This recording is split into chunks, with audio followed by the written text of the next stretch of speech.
formation. So we have discussed in the past multiple mechanisms for disease formation that begin at the level of the cell. We talked about the cell being comprised of three universes. What are the three universes? Cell membrane. Cell membrane and cytoplasm and nucleus. Very good. Also, you have to review those notes because on the exam you can look back, you flip back on the exam. So solve your study guide and pay attention in the lecture illustrations. You will see the exam questions going to be on the study guide and what we discussed in class.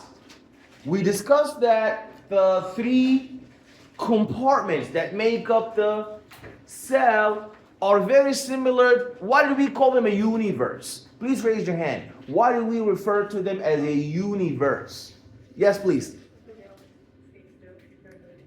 Excellent. So they're dynamic. They're moving. The plasma membrane is undergoing a lot of activity. There is a lot of influx of electrolytes, nutrients, hormones.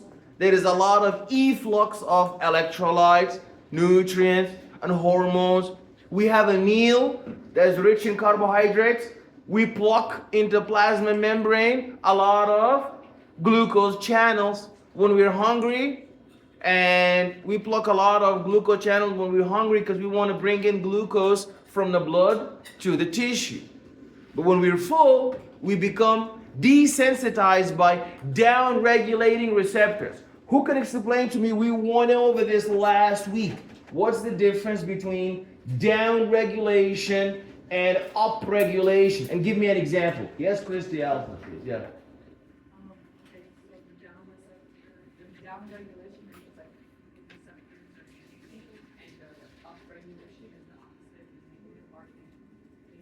Excellent. So Christy very nicely told us that downregulation means that at the level of the cell plasma membrane, we downregulate the receptors, we decrease the number of them. And upregulate the receptors, we increase the number of them. That's very nice. But that's half because you didn't give me an example. Who would like to raise their hand and give me an example of a situation where we are absolutely going to have an upregulation of some receptor and another situation where we have a downregulation of a receptor? Please raise your hand. Yes. When glucose enters the body or into the cell, we will downregulate to bring less glucose into the cell and upregulate when we want more glucose or more energy into the cell. Absolutely. Very nicely. But for glucose, we don't use a receptor. For glucose, we use a channel. So glucose comes into the glucose transporter. But it's very nice, you got it. The example I gave was not the glucose. Who remembers? Yes, please. Exactly, the LDL. Remember the LDL fat? So if you eat a meal that is rich in steak or lipids and fats and chicken, and you already have a lot of cholesterol, in your body. So now your blood is going to be telling the cells, hey, listen, this person just had a meal that is rich in steak and oil and a lot of cholesterol. The cell is going to say, we have a lot already inside the cell. We can't be taking any more. Sorry, downregulate all the LDL receptors. So because there's no LDL receptors no more, where is the fat most likely to accumulate and sediment and deposit and build up? Where? Outside the cell. Where? There's a lot of outside the cell. There's interstitial fluid, intravascular. Where exactly a lot? In the blood vessels. Very good. And that's going to give us a dangerous disease known as atherosclerosis. Very good. All you guys are good. You guys are very good. Okay, so today we're going to begin our very first system, and that's the most important system of them all. Your cardiovascular system. And if you look at cardiovascular system, this is not a one system at all. It works so tightly knit and very organized and communicates really well. It gives you the illusion that is one system. But actually, you have a cardiovascular system. Those are how many systems? Those are two systems in one. Cardio, that's a one system. Vascular, that's the system number two. Those are two systems that are working together because they are so close anatomically, structurally. They are so close geographically. You have the heart and the blood vessels. They are attached to each other. The heart and the blood vessels are attached to each other. They are so close geographically, so close anatomically, structurally. The heart and the blood vessels are so close functionally. The blood is being pumped by the heart into the blood vessels, and they are so close structurally, functionally, and even pathologically. Never will someone is suffering from a heart disease, but the blood vessels are okay and nothing wrong with their blood vessels are fine. Impossible. So they come together with everything. Both are healthy. Both work together. Both have the same function. And both become ill together. Is that point clear? So now when you look at cardio means the heart. And vascular means what? Veins. No veins. Vascular means vessels. Very good. Vessels are the conduits. Vessels are the conduits that and the tubes through which the blood is flowing. And we have two types of conduits. What are the two types of conduits? Veins and arteries.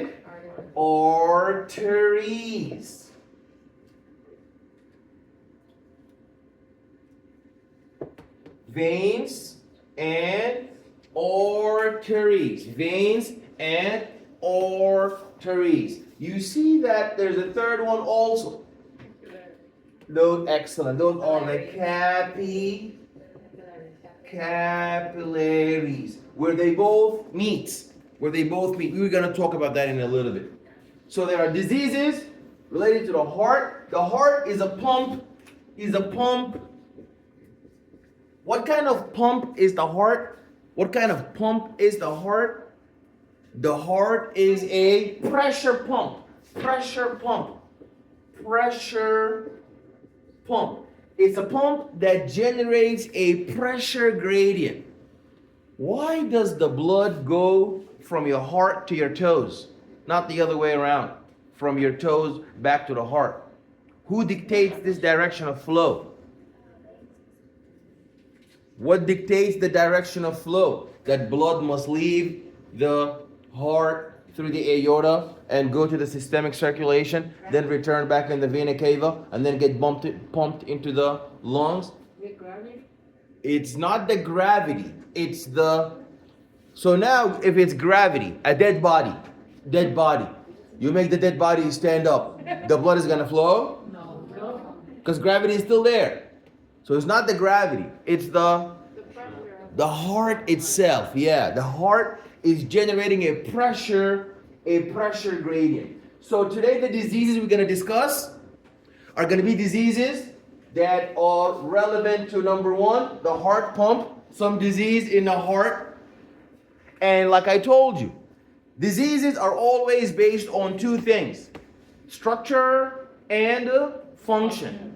So diseases related to the structure of the heart, like a congenital heart disease, some disease that is caused because of a malformation in embryological development, and the heart did not develop and grow and morph successfully. That's a congenital disease. What are the three disease categories we went over last week? We said if there is a disease anywhere in any system, it's got to be one of three kinds of diseases. What are they? What was the first one? I just mentioned it. There's 3 disease categories. No matter what disease you're talking about, it has to be one of those 3. The first one is congenital disease. Shaquille, please come sign in. Sign in your name and time. 516. So we have a problem in the heart structure. That's a congenital disease. Like some people are born with, like exactly babies. Babies are born with a defect in the heart's ability to heal a congenital hole. You see, when you are in your mom's womb, you cannot breathe through your lungs. You remember that? Yeah. You don't have to remember it, but you know it. When you are in mom's womb, you have no access to the air. So you don't breathe through air. Mom breathes on your behalf. Mom breathes for you. So you send your own red blood cells to your mom. And then your mom enriches, the mom's lung enriches and perfuses oxygenated blood and remove the deoxygenated blood. So that causes for your heart to change, because the circulation of the baby in the womb is not going to be the circulation when the baby is born, coming to the outside world. We're going to go over that today also. So some babies are born, and the new structuring of the heart, the new healing, we have to make adjustment now. We're no longer in the womb of the mom. The mom doesn't breathe for us anymore. We have to rely on our own lungs. So the heart now has to make the necessary structural changes and adaptations. And remember the ductus venosus and the ductus arteriosus and all of these holes that constituted a change in the circuitry of the heart when you were in the womb, so that the blood can bypass and go to the mom. Now it doesn't have to bypass. It has to go to your own lungs. So the process of restructuring the heart is not successful in some babies. That's a congenital disease. I mentioned last week 3 different criteria of congenital diseases. Number 1 is congenital disease. Number 2 is excellent, inflammatory disease. Inflammatory disease meaning we're dealing with what? Redness, heat, pain, swelling, loss of function. So that could be, inflammation is the most wide, diverse criteria of diseases. It could be caused by a microbial pathogenic infection. It could be caused by trauma. It could be caused by autoimmune disease, your own immune system. There's got to be some damage. And what's the last category after congenital and after infectious? Tumors. Excellent, tumors. And they have 2 types of tumors. Excellent, benign and malignant. And remember, I gave you a really nice analogy. So who can raise their hand and give me the difference between a benign and a malignant tumor? Yes, please. What's the difference between a benign and a malignant tumor? Yes, please. A benign stays in one spot, and the malignant found the spot. Excellent. So the benign tumor remains well circumscribed. Well circumscribed. It's very circumscribed. It has a definite shape. Under the microscope, if you take a biopsy of a benign tumor, it doesn't look that much different from the tissue it arises from. But a malignant tumor, that's a tumor that's going to do 2 things. Invasion, very good, excellent. Invasion. That's that. Now she's talking pathology language. She's talking pathology language. Sometimes students talk in good morning America language. The cancer move is not move, it's invasion. So we have invasion, which means you infiltrate locally, nearby. You just damage nearby tissue. Does a benign tumor do invasion? No. It's a malignant tumor. Some crazy malignant tumors go beyond invasion, and what's the most severe form of invasion is known as? Who knows? What's the name of it? Metastasis. Somebody said metastasis. That is metastasis. That is metastasis. That is metastasis. What's metastasis? Yeah, it's when you spread to the through. Yes, right. You're very right, Anna. The tumor separate to other organs, but through what? Through the blood and the lymph. No, it's very good, very good, very good, very good. So, and remember, I gave you an example. Who remembers the example when I described the difference between benign and malignant tumors? Remember the inmates in prison? Some inmates they're not good. I mean, I'll let you remember what my mom said. There's always innocent people in prison, but assuming everybody in prison deserves it, they remain to their cells. They're not trying to go somewhere else, stab somebody or kill someone. But there's other inmates who are going to commit another bigger crime than the one that got them locked up in the first place in prison. So malignant tumors, they are going to commit a very big damage, while benign tumor stays. So we're going to talk about the three for each. The three disease categories for the heart: inflammatory diseases of the heart, congenital diseases of the heart, and tumor diseases of the heart. And we're going to talk about the other one, the blood vessels. Congenital diseases of the blood vessels, inflammatory diseases of the blood vessels, and tumor diseases of the other vessels. Always in your radar, always in your GPS.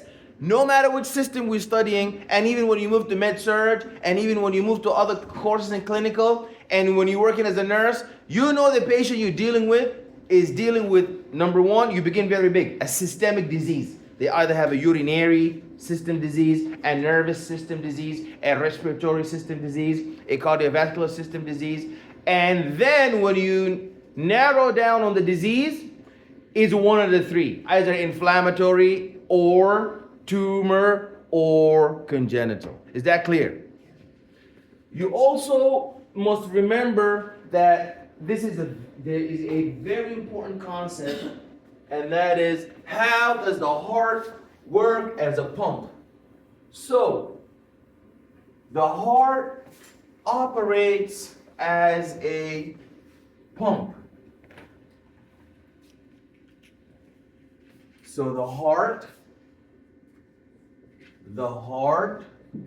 is a pump. It has the highest pressure, 100% pressure is in the heart. Is that clear? The heart is first gonna pump blood through the biggest blood vessel, obviously the aorta, and then the blood is gonna travel to the capillaries. And the capillaries, they have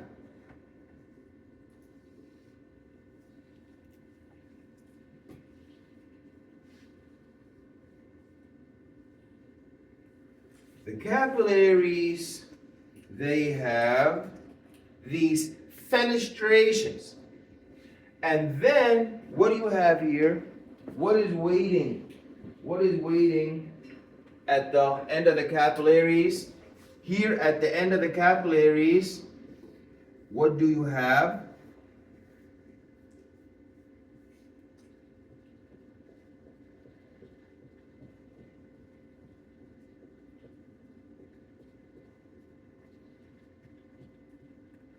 You have the tissue, right?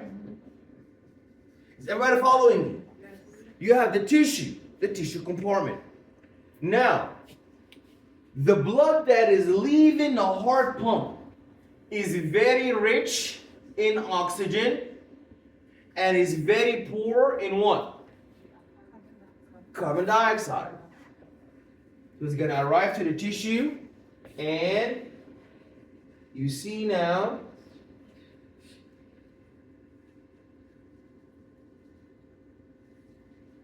The direction of flow. The direction of flow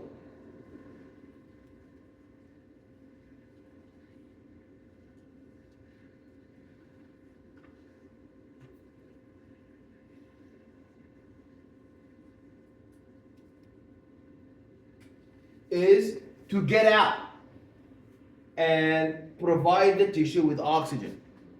The tissue now is going to utilize and consume the oxygen in what's known as aerobic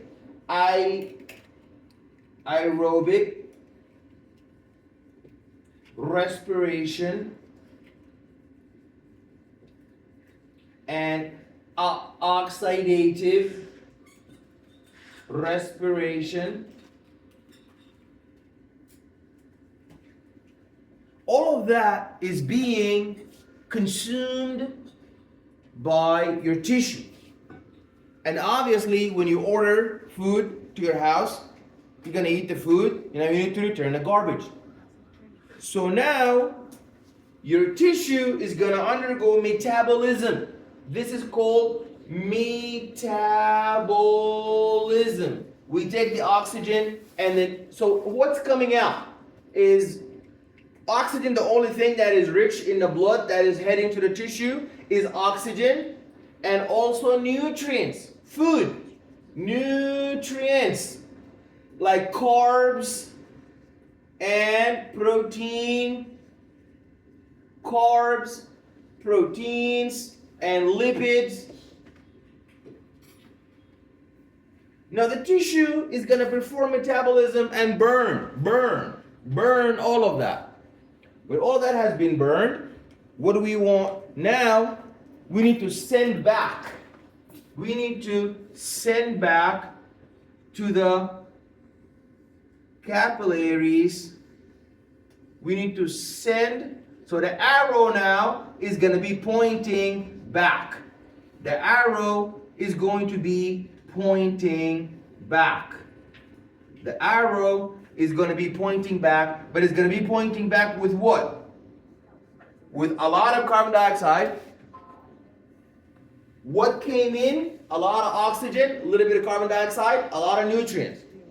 Now, what's leaving? A lot of carbon dioxide and a lot of nutrients?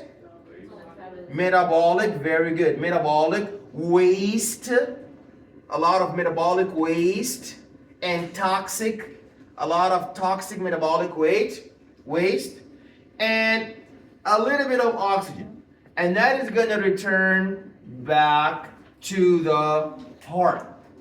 That's going to return back to the heart. Is that clear? So now we have returned back to the heart. The heart in its turn is going to now send this blood that is deoxygenated, and that is deoxygenated minus oxygen. It has a lot of carbon dioxide and a lot of waste,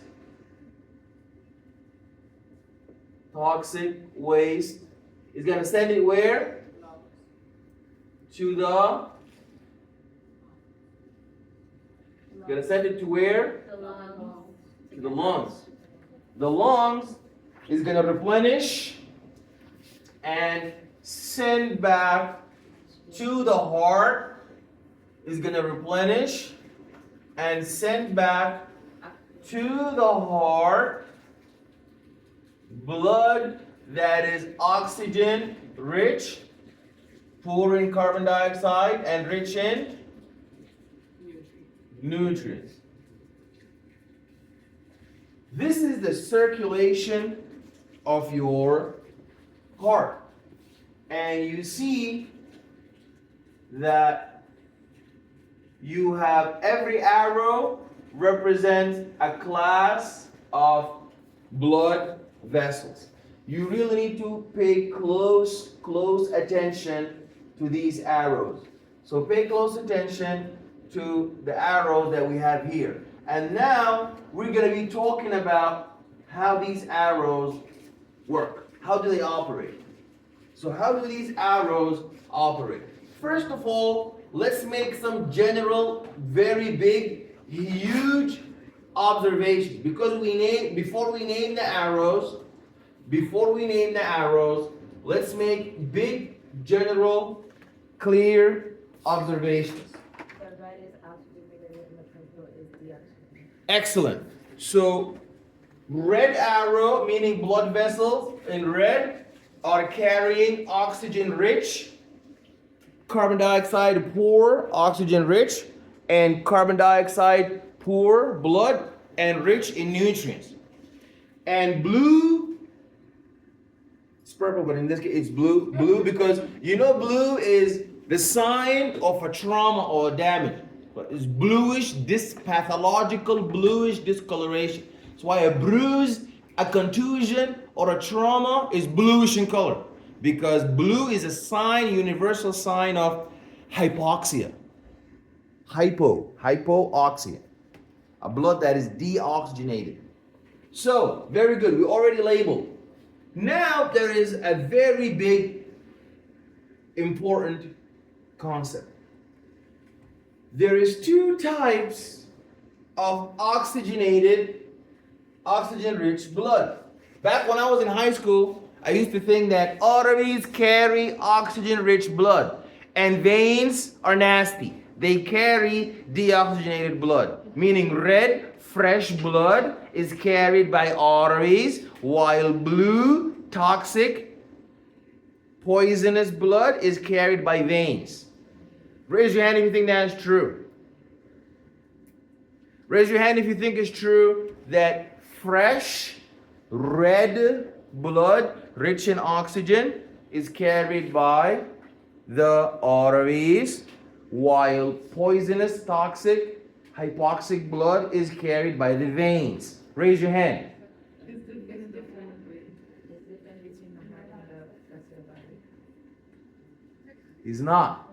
Is not classified by the blood that's in them. Arteries and veins are not defined by what is passing in them. Are you carrying oxygen-rich blood? You're an artery. Are you carrying nasty blood? You're a vein. No. That is not how it works. Blood vessels are not classified based on the type of blood they carry. They are classified based on the destination. Where they going? Where they going and where they coming from. Where they're going and where they are heading to.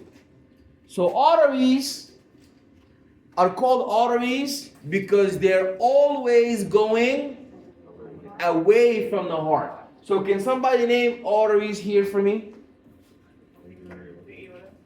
Well, this one is leaving the heart here in this diagram. This one here is leaving the heart. That's an artery. That's an absolute artery. Because it's leaving the heart. Does anybody see another artery? Yeah, the lungs. This one. That's another artery. Well, isn't that interesting? Yeah. We have arteries in different color. One artery is oxygen rich, and one artery is oxygen poor. The oxygen rich artery is always, you need to know both. Where it started and where it ends. Not half of it, both. Where it started, where it ends. The artery that is rich in oxygen, poor in carbon dioxide, started from where? The heart. And ended where? In the, there's capillaries there too. I forgot to draw it, but there's capillaries here too. There's capillaries here too. Capillaries here too. It's coming from the heart and is heading to the systemic tissues. That's why they call them systemic. What they call it, systemic artery. Yeah, now you can say aorta. You can say aorta. You could do that. But that's a different thing. We're trying to classify their job. You know, I say police and I say the Marines. They have two different jobs. Then in the police, you want to tell me there's a homicide detective. You want to tell me there is a robbery detective. You want to tell me there is a check fraud detective. That's a different thing. We're talking about the general job. A policeman is not the same as a Marines.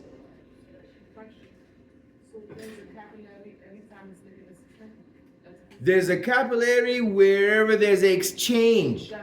So we exchange here with the tissue, and we exchange here. We give the lung nasty blood, and the lung replenish and gives us oxygen-rich blood. Are we clear? Clear. So, if you're heading from, please remember, you need to know both. If you're heading from the heart to the systemic tissues, we call you a systemic artery. And if you're heading from, so we begin general. So there's two types of arteries. There's an artery going from the heart to the systemic tissues. We call it systemic artery. And another artery that is going from the heart to the lung, what do we call that? I'm sorry? Pulmonary artery. Students say lung artery. Pulmonary artery.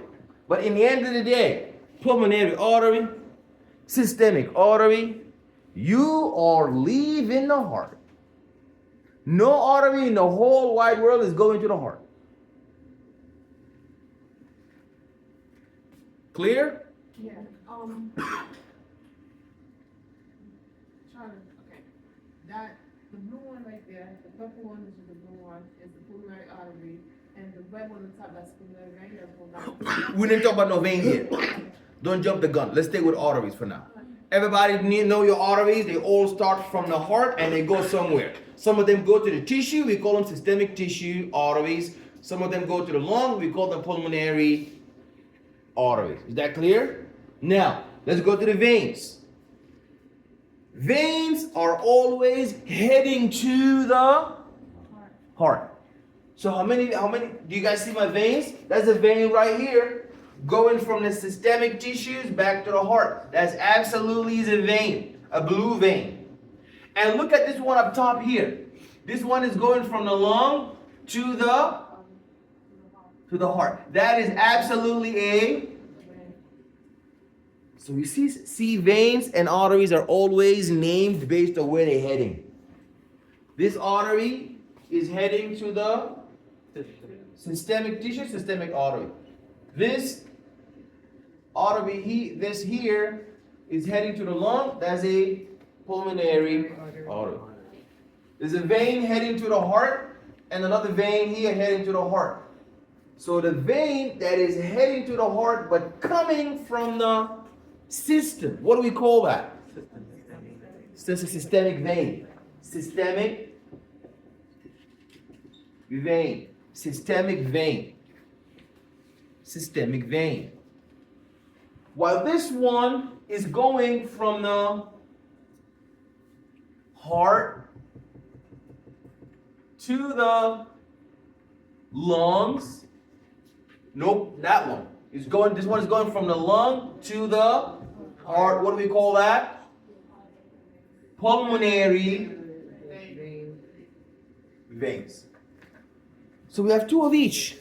We have a red artery carrying fresh blood, and we have a blue artery carrying bad blood. We have a blue vein carrying bad blood, and we have a red vein carrying good blood. So it's not about what blood is flowing inside you. It's about where you've been and where you are now headed. Is that clear? Questions? Okay. This is really, really, really important. Because now you're going to see all the diseases is somewhere in a circle. By the way, listen. Anywhere in a circle, a problem happen, that's it. You're going to have an obstruction. Because remember, we're going in a row. The blood is flowing in a row. It's going in line. I'm heading from the heart to the tissue. Now I'm heading to the systemic vein. Now I'm back to the heart. Now I'm going to the pulmonary artery. Now I'm going to the lung. Now I'm going to the pulmonary vein. If there's a jam, if there is a traffic, if there is any defect in this circuitry, there's going to be a backup, a buildup. And there will always be edema. Edema means the blood is not moving. It means that the blood is not moving, is stagnant. So when it's stagnant, you know how water is. Water has a special property that no other fluid ever has. That's why we call it the substance of life. What are the properties of water? You really need to pay close attention to what I'm saying so on the exam you do well. What are the special properties of water? Why we love water? Why now we just drink like alcohol? People drink alcohol all the time. But I'm saying, why is water the most important? Number one, water is in your sweat. Water is in your blood. You know, blood plasma is predominantly water. And you're always thirsty for water. You're not thirsty for soda or for something. People do that, but it's not the right thing. But water, why is water the substance of life? Because we're like 78, like the percentage of our system is water. Why is that the case? That's an observation. You're right. The vast majority of our body is full of water. But why was water chosen to be that special? It's neutral and it creates the environment for the cell and everything. So the water has a neutral pH. I like that one. That's very scientific. Water has a neutral pH, so our blood is not going to become acidic or basic. Very nice. Who else can give me another reason why the water? You know, water is very cohesive. The water molecules stay tightly knit. That's why the mosquito and the fly can walk over water. But if you have a cup of alcohol, the mosquito thinks it's water, get on top of it, it falls and it dies. Because water is cohesive. Water is adhesive. That's why when we talk about the heart today, we're going to find out that the heart has a bag full of water around it.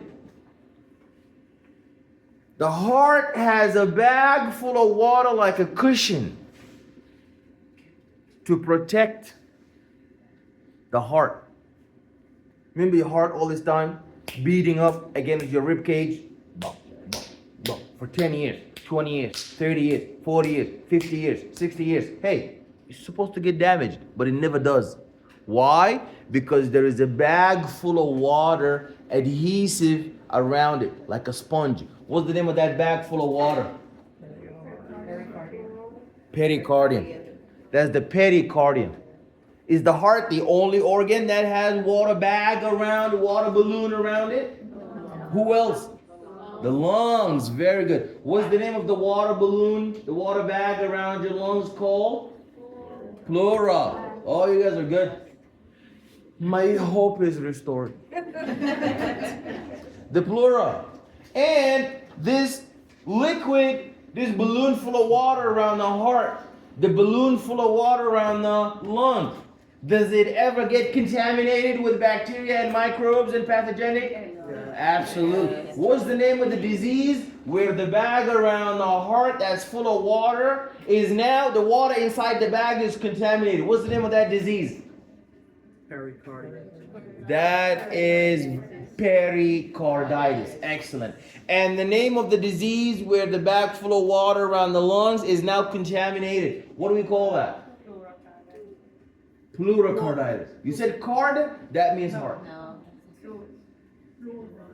Pleuritis. Pleuritis. Very good. But the same concept. Very good. That's called a viscera. Viscera means soft organs. Lung is a viscera.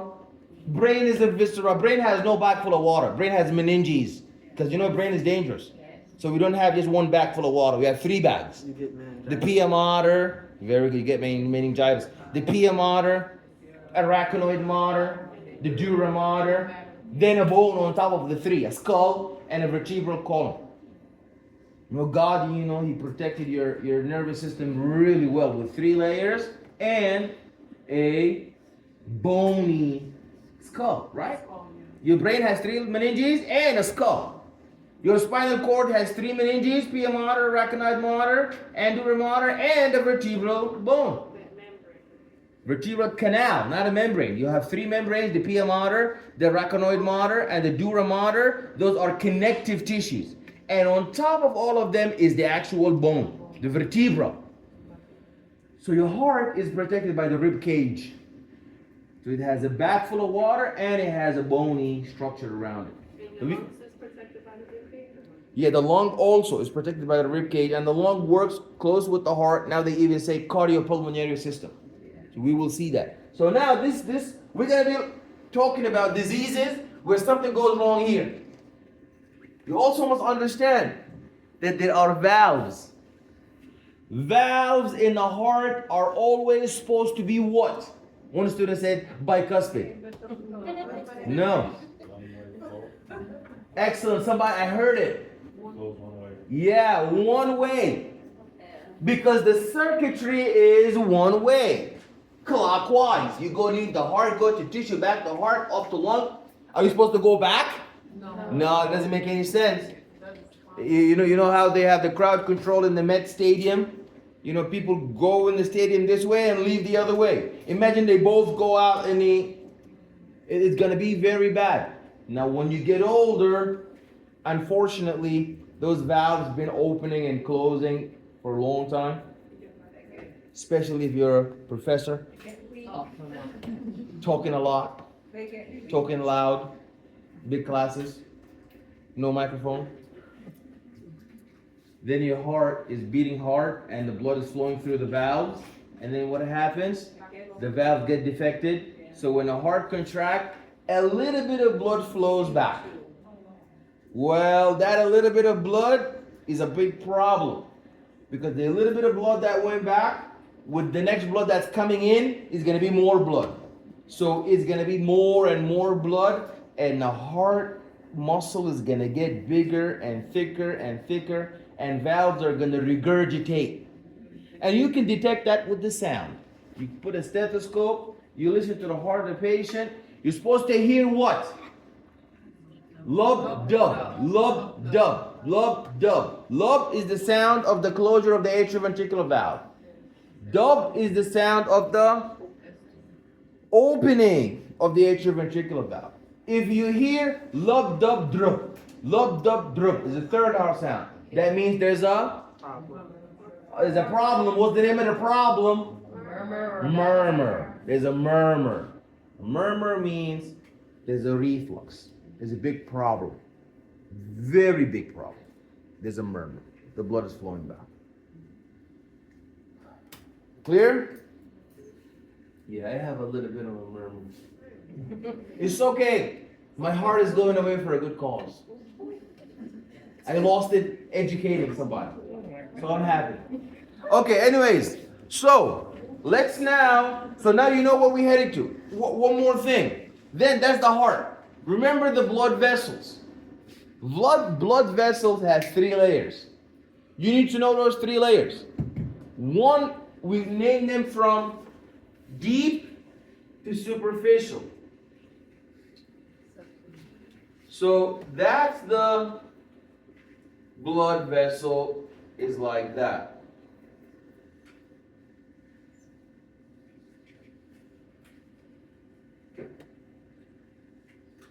So the blood is flowing here.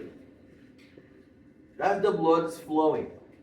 Surrounded by 3 layers. The intimate layer is called the tunica intima. That's the one touching the blood. Tunica intima. That's the one all the way inside touching blood. Tunica intima. The layer of all of them, the arteries and the veins. There's the tunica intima. In the middle, you have the tunica media. Tunica media. Then on the outermost layer, you have the tunica maxima, aka the tunica externa. Clear? The tunica intima has another name. It's called the tunica interna. Interna. All the way inside. Tunica interna. Tunica interna. We're going to talk about diseases where you have sugar or you have fat building up. We're going to talk about diseases that's atherosclerosis, causing the blood vessels to become hard. Sometimes you have blood vessels becoming too thick because somebody is not running or exercising. They're always sluggish, so the heart is not pumping hard enough, so the blood is so slow to move, so they always get blood clots. Is that clear? You need to run so your blood can move fast in your blood circulation. It doesn't clot. Another thing, what's the connection between smoking, the nicotine, and the cannabis, and the weed, and all of that on blood? It makes blood clot. How? How? It causes the blood vessels, I think, because it's not getting enough oxygen. You can't see the proper gas. So what happens is when somebody is smoking, vaping, or weed, or any of that thing, that inhibits the red blood cell from unloading and releasing oxygen. So now your bone marrow has no way of knowing that we do have oxygen, but we just can't release it because of the nicotine. So what is your red bone marrow going to do? It's going to make more and more red blood cells. Because that's what it does. Your red bone marrow is going to taste the blood. Taste the blood. Does it have a little bit of oxygen? Let me make more red blood cells. That's what it does. One student said, it's going to make more oxygen.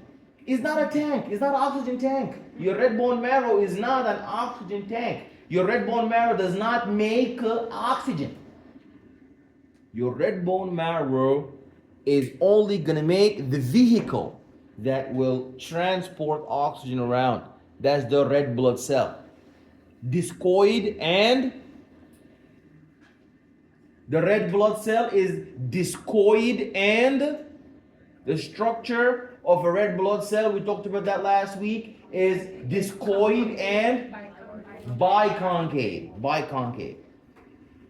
So the red bone marrow makes that. So if you go up in the mountain, up in the mountain there is not enough oxygen. That's why when you're up in the airplane, there is a pump that is giving you oxygen. So up in the mountain there's no oxygen. What is your red bone marrow going to do? More red blood cells. But when you're young, this is what happens to people who smoke the nicotine and vape and all of that. The nicotine is in their blood, so it's going to make the red blood cell what? Hyper. So more red blood cell coming out, more red blood cells coming out, more red blood cells. Is your blood only made of red blood cells? No. There's plasma, there's platelets, there's white blood cells. But now the red bone marrow is making a lot of red blood cells. So now your blood is going to be predominantly made up of red blood cells. So now your blood is going to be like ketchup. Your blood is going to be thick and viscous like honey. That's why those little juvenile, those high schoolers, those pediatrics, they go into the pediatrician with their parents, with their legal guardians, and they take in their blood count, and they have a hypercoagulable blood. Their blood is thick like ketchup. And the brat is 15 years old and 14 years old and 13 years old. What is causing that? The vaping. Because they're vaping in the toilet. Because they're smoking cigarette in the bathroom hiding. And the mom, oh no, not my daughter, not my son. He don't do not like that. Yes, your son. Because does your son live in the mountain? No, we live across the street. Is that the mountain? So your son is vaping, and your son is the peer pressure. Your son, they making him smoke the cigarette. They're going to school. Supposed to go to school to learn. Education is going to learn to vape. And now his heart, his blood is full of hypercoagulable blood because of the nicotine is blocked. That's why we're going to learn today that people who smoke cigarette have hypercoagulable blood, and they're always tense and stressed out. Oh, just talk to somebody who smokes cigarette. Oof, they have no patience. They're always stressed out and tense. Because of the nicotine, because of the red blood, the blood is hypercoagulable. They have a high blood pressure. So they have to go and do the cupping and donate blood, but the blood they donate is bad blood. Nobody is gonna say, would you like blood transfusion today from a smoker? No, you're gonna give me bad blood. So blood is taken from healthy, good blood. So their blood is taken and thrown away. It's too much work. Too much work. So no need for that. No need for that nicotine. No need for that nicotine. Yeah. My best friend from my childhood. My best friend from my childhood. When we met after we haven't met for a long time back home. We went out and he ordered hookah. That was the moment where I realized the innocence of, because we used to be children. I came to America when I was 15 and he was around the same age. And I went back, I think when I was a junior in college, and we finally reconnected. My best friend, and his mom and my mom are best friends too. His mom died. Anyways, may God rest her soul. But anyways, when he comes to our house, the world would light up for me. And when he's leaving, is the saddest day in my life. He even used to tease me. He used to run and say, "I'm leaving, Rod," and he would hide. And I'm running up. Where is he? He was my best friend. But when I went back, and I found out. And he want to bring it to me, like 2 hookahs, please. It's like, you smoke. My brother was there. My brother was all for it. And then I fought both of them, like, what? Both of you are going to smoke hookah? In front of me? And they were like, are you our dad? And then I fought my friend. I was so upset because I lost the innocence of my. It's only one time. You're not doing it all the time. That's what they were saying. So I got up and left, and then they were like, "Can you please not tell Dad?" I was like, I'll think about it. But I was heartbroken. My dad was like, "I never liked your best friend from day one." Oh, you told him. My dad was like, I didn't tell him about this one. I think maybe I did. But anyways, he told me, listen, you don't have to tell me about this whole hookah thing. Ever since you guys were kids, I never liked your friend. He just never gave me a good vibe. Yeah, that's what my dad thinks. But anyways. So, Professor, is that why you're using words? He's no longer your friend? He's no longer your friend. It's not that. It's just we changed. And he got married, and I'm not married. And now he's thinking about his wife and children, and I don't have a wife and children. So now but I still love him. I call him, and we talk over the phone. But we're not like how we used to. You see, life is never going to be the same. I wish it was back like how it was in 1997, 1998. He was the happiest thing in my life. Now, we cannot even talk about the same things. We are two different people. Different paths. But I love him so much. I want to name my children after him because that's how much I used to love my friend. When I used to write him a letter, my grandma told me he used to open it, read it, and kiss it, and put it in his shirt. So why'd you go and smoke hookah for? That was our oath. We're supposed to be good. Supposed to be good Muslim friends. Why would you go to hookah? Well, that doesn't make him a bad person because it's I mean, that doesn't make him. He might My dad said, and he drinks alcohol too. I don't know. Anyways. Okay, so let's begin with the. Shh, everybody listen up. Blood vessels. Blood vessels. Let's begin with blood vessels. One of the most conspicuous. What's conspicuous mean? Conspicuous. What does conspicuous mean? Oh, good God, where's my faith now? My faith is gone now. After it was my, you see, faith comes in. Are you guys gonna be like my friend? You gonna disappoint me? Are you gonna disappoint me like my friend? What's conspicuous? Conspicuous is not complicated. Conspicuous. Obvious. Obvious. Conspicuous is the most obvious sign of anything. When it's conspicuous, it's the most obvious thing. So the most conspicuous disease is varicose veins. And people look at it as a cosmetic thing. Oh my God, my leg looks like that. Because they are like snakes in your legs. So for many people it's a cosmetic issue. But it really is not a cosmetic issue as much as it a systemic defect. And the problem is, we tell the patients all the time, actually you're all right in a sense. Only worry about it as much as cosmetics. Because varicose veins is only happening on which veins? The superficial veins. The ones that are on the outside. That's why they get treated with sclerotherapy.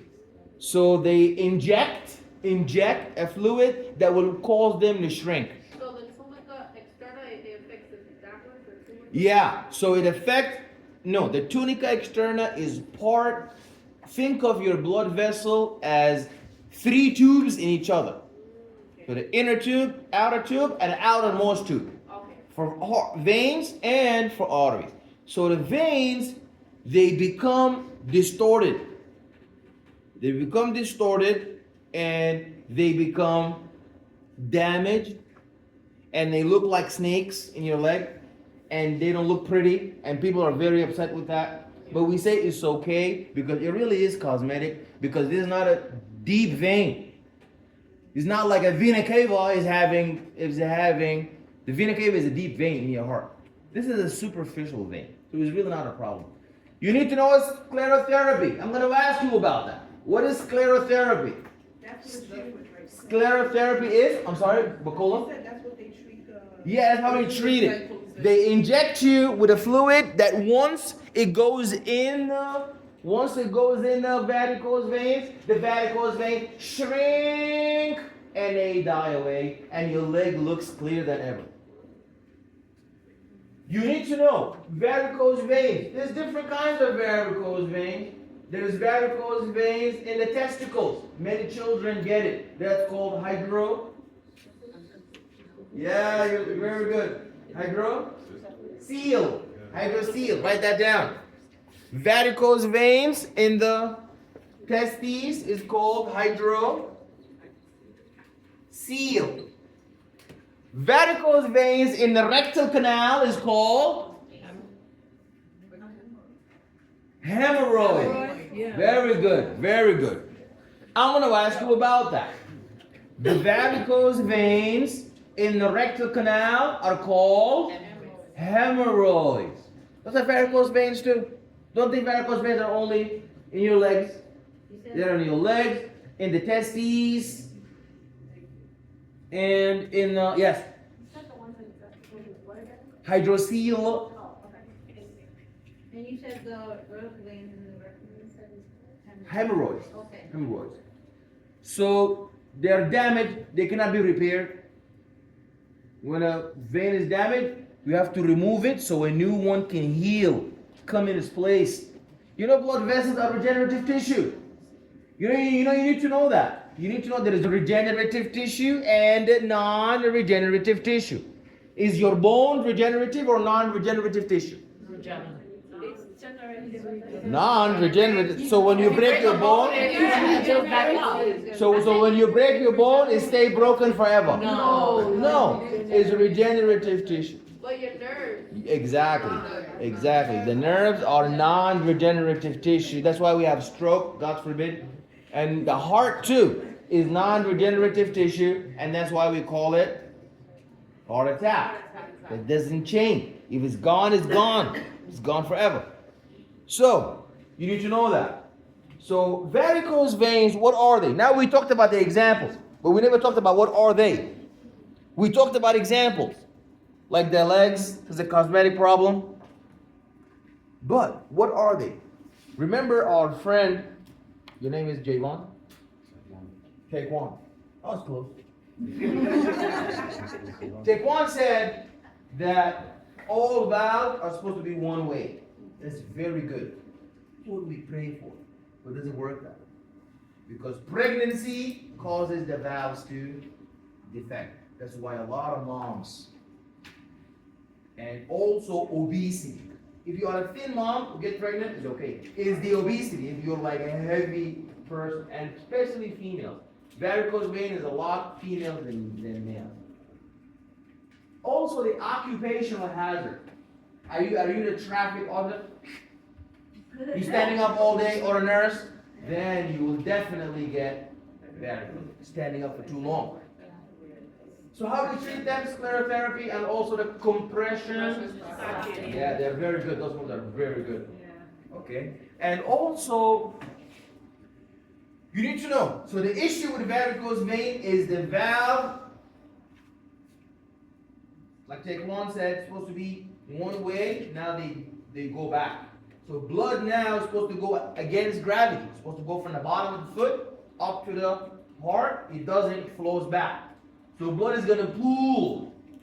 When you define varicose veins, you have to use the word pool, the pooling of blood due to the reflux of the defected valves that are supposed to be one way. Now they flow, they're broken now. They open both ways now. You know those doors that open both ways? They're not supposed to, but now they do because they're broken. The handle is broken. So that's exactly what varicose vein. And the problem, we said the age, obviously the older you are, you're going to get varicose vein. And if you're a female, because of the pregnancy, mainly. Family history, also there's some genetic component to it. Obesity, that's the main one. I mean, you could be a male. If you're like those really obese people, then you will absolutely have varicose veins. Deep vein thrombosis, and so you have to exercise because when your blood is too thick, deep vein thrombosis is when the blood is too thick, and then thrombus, there's two types of thrombus. There's a thrombus that sticks to the blood vessel wall. It's like a big, thick rock. Is impeding the blood flow of other red blood cells, blocking it like a big boulder. That's a thrombus. But when this big rock lodges off and moves to a special place, what's the special place that it always go to? The deep vein, not the heart, the lung, pulmonary embolism. My cousin died from that because as a pregnant mom, before birth, you have to get what shot? Inoxy, heparin. Yeah, to loosen up the blood. I mean, imagine the mom is pregnant and she smokes.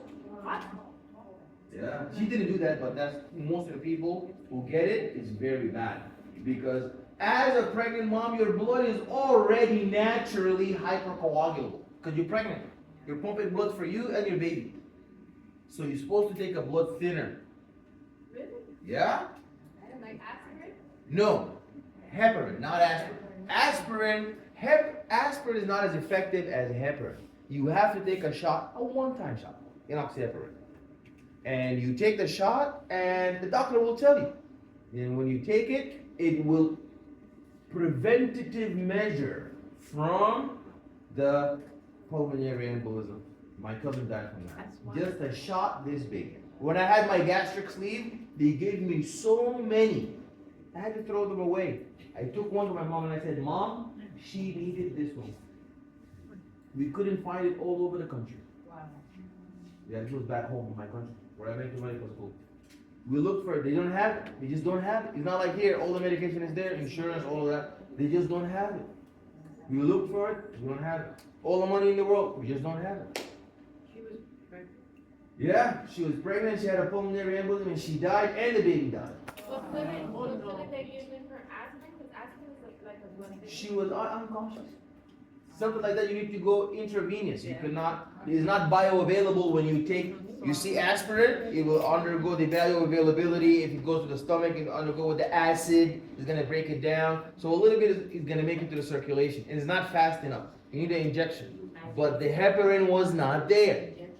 The heparin was not there. And she died. So, enoxaparin is very important. So the deep vein thrombosis, we need to measure that. We need to account for that with blood thinner.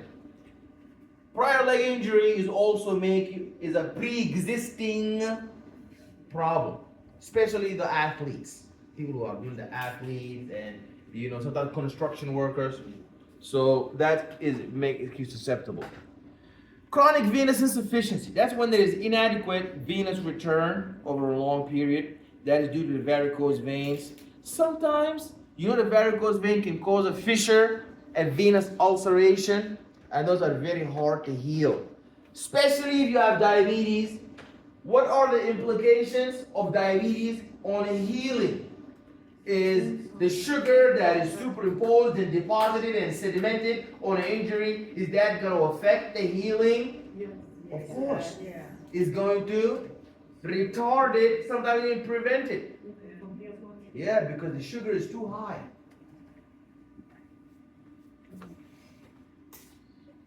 Hypertension and hypotension. So disease of the arteries or hypertension and hypotension. Remember I told you, we don't want hyper or hypo. We want eutension. We want eutension. So hypertension is when the blood, it's not like the more the better. It's a hypertension. Hypertension. The more the better. No. Hypertension can lead to hemorrhage. When the blood is flowing too fast, hitting the walls of the blood vessel. What's that going to do to the blood vessel? Injure it, rupture it. So you don't need your blood to be so stagnant. You're never moving, you're always sitting down. That's going to cause what? Thrombosis. Your blood is going to become like ketchup and make blood clots. And also when you're always running a lot and the blood is too thin and always flowing so hard, that can lead to hemorrhage and aneurysm. We will talk about that. Aneurysm is a balloon. Always whenever you define aneurysm, you got to use the word balloon. Remember I told you if you want to define a varicose vein, which word you're supposed to use? Pooling of the blood. Because the blood is not going up, it's pooling down. And make it like puddle, make it like a blood puddle under the feet by these tortuous veins like snakes.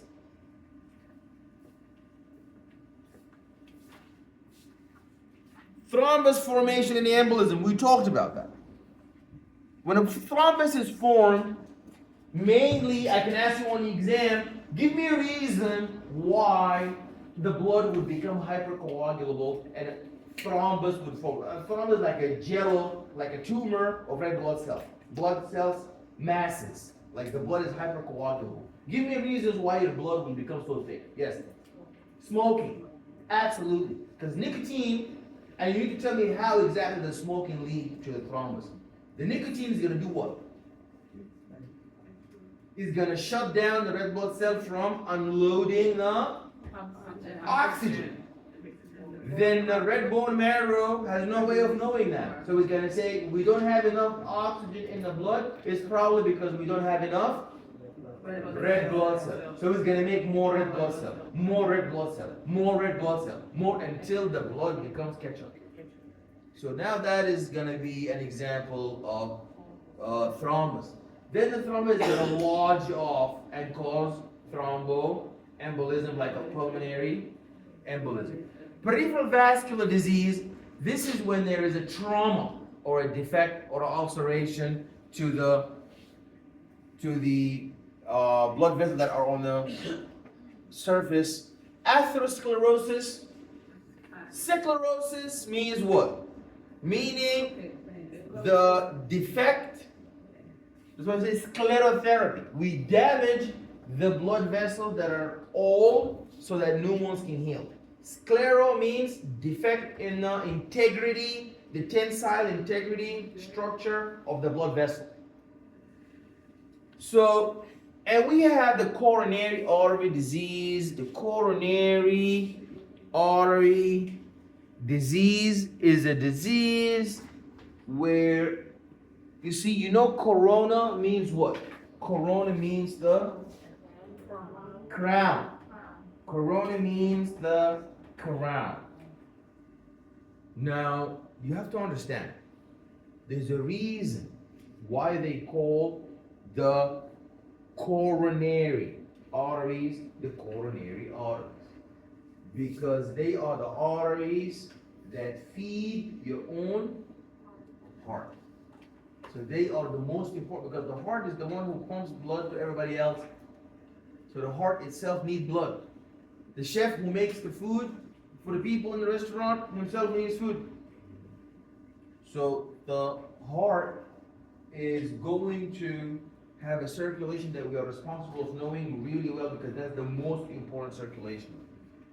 And then myocardial ischemia. Ischemia means a shortage of blood supply to the heart. And the brain too. Any tissue can undergo ischemia. Ischemia means the blood is not getting there in the... So think of you guys as brain cells, all of you. There's 50 of you in class. Let's say the brain is made up of 50 brain cells, or 50, there's 50 heart cells, or 50 cells in the heart. For example, 50 cells in the heart, 50 cells in the brain, for example. Blood is arriving to the tissue, but due to the blockage of an atherosclerotic plaque or a lipid plaque, blood is not passing enough. So out of the 50, only 20 get blood. Only 15 get blood. The rest are going to die. That's ischemia. Ischemia is when a considerable amount of the tissue has died because not enough blood rich in oxygen, nutrients, is getting there in time. And by the way, blood doesn't just bring oxygen and good nutrients. It also has a third important function. What is that? Does your heart only provide oxygen and provide nutrients? It also removes metabolic waste and poison. It's going to build up, it's going to kill you. So the blood is excellent. It provides good things and it removes bad things. Very good. Alrighty. So hypertension is consistent elevation, not a one-time thing. Constant increase, the sustained systolic blood pressure of 130 and diastolic pressure of 80 and above. That's very concerning. And there is primary and secondary hypertension. Usually obesity increases blood pressure significantly. And dietary choices. What do you choose to fulfill your appetite? We all have the appetite, we're hungry. When it's time to eat, some of us who are intelligent go to the salad side of the bar, and the others, they go to the wrong side of town.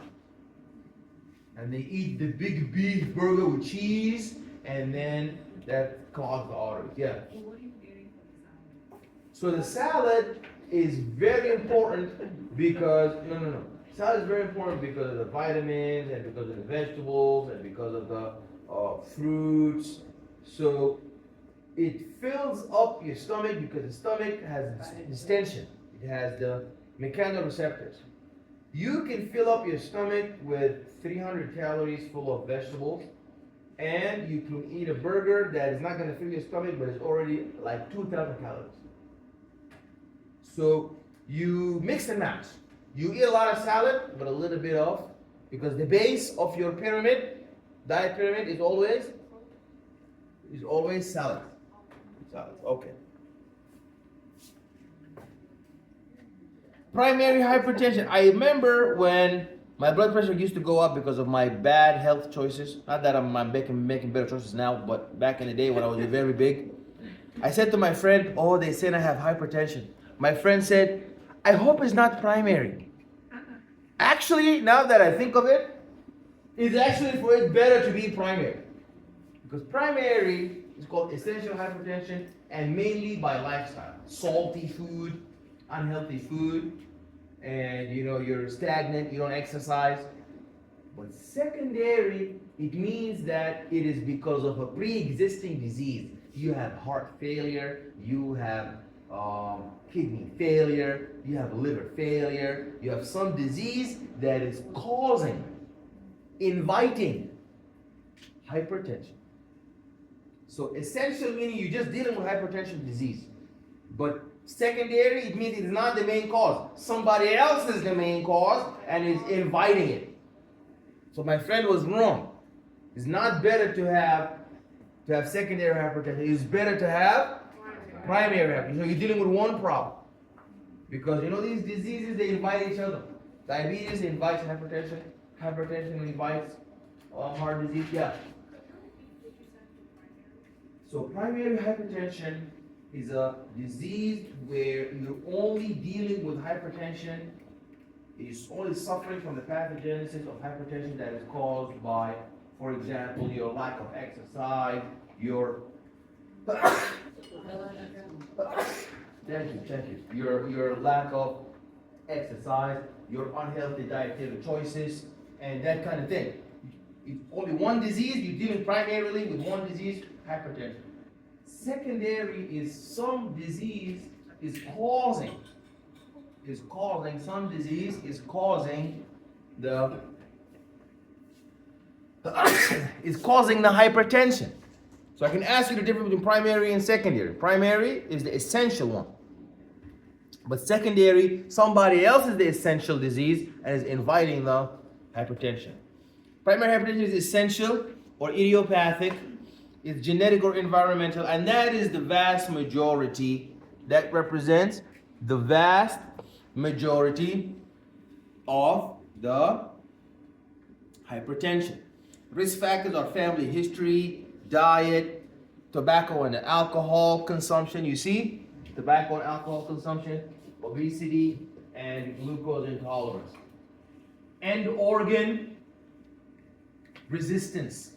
What does end organ resistance mean? It means we downregulate all the glucose transporters. So now, insulin is secreted. What does insulin do when it binds to the receptors on the cells? You're right, actually. You're right earlier when you said that glucose receptors get downregulated. It's not the glucose receptor. It's the insulin receptor. That's how you confused me earlier. The insulin receptor get downregulated because once insulin binds the receptor, what happens? Those glucose transporter channels get blocked in. So she's right. A perfect example of downregulation of receptors is the downregulation of the insulin receptor. Because once insulin bound to its receptor, you will have a lot of glucose channels that will cause influx of glucose from the blood to the tissue. So you said glucose receptor. That's what threw me off. But you're right. You got the idea. Not glucose receptor. You got the insulin receptor. Complicated hypertension is chronic hypertensive damage to blood vessels and tissues.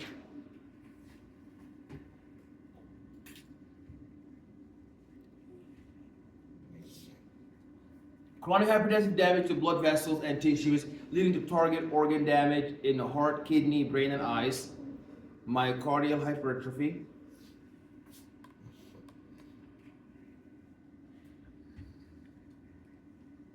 We also have, now we move to the other spectrum. You know, we have two extremes, hypertension and hypotension. Now that's the whole fainting. The whole fainting when not enough blood, and not enough blood is reaching to the brain. Because the brain is where you have the conscious awareness, the conscious alertness and alarm and conscious perception. When not enough blood is getting there, you lose balance. That's what happens when you wake up in the morning. What happens when you wake up in the morning? When you wake up in the morning from bed, you're not supposed to get up and start walking. You're gonna trip.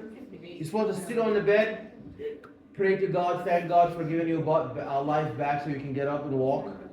And once you sit up and you do your prayer, at this time, what's the name of the reflex that happens?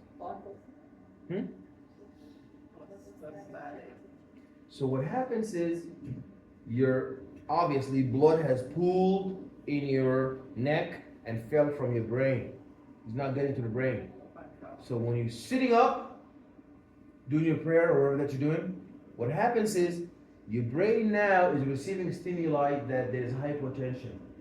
So now it will send the efferent output stimulation to increase the effector response of the heart, increase the heart rate, and the blood is going to be transported and pumped to the brain, and then the brain is going to find the correct amount of oxygen, and then the brain centers are going to be able to monitor your balance.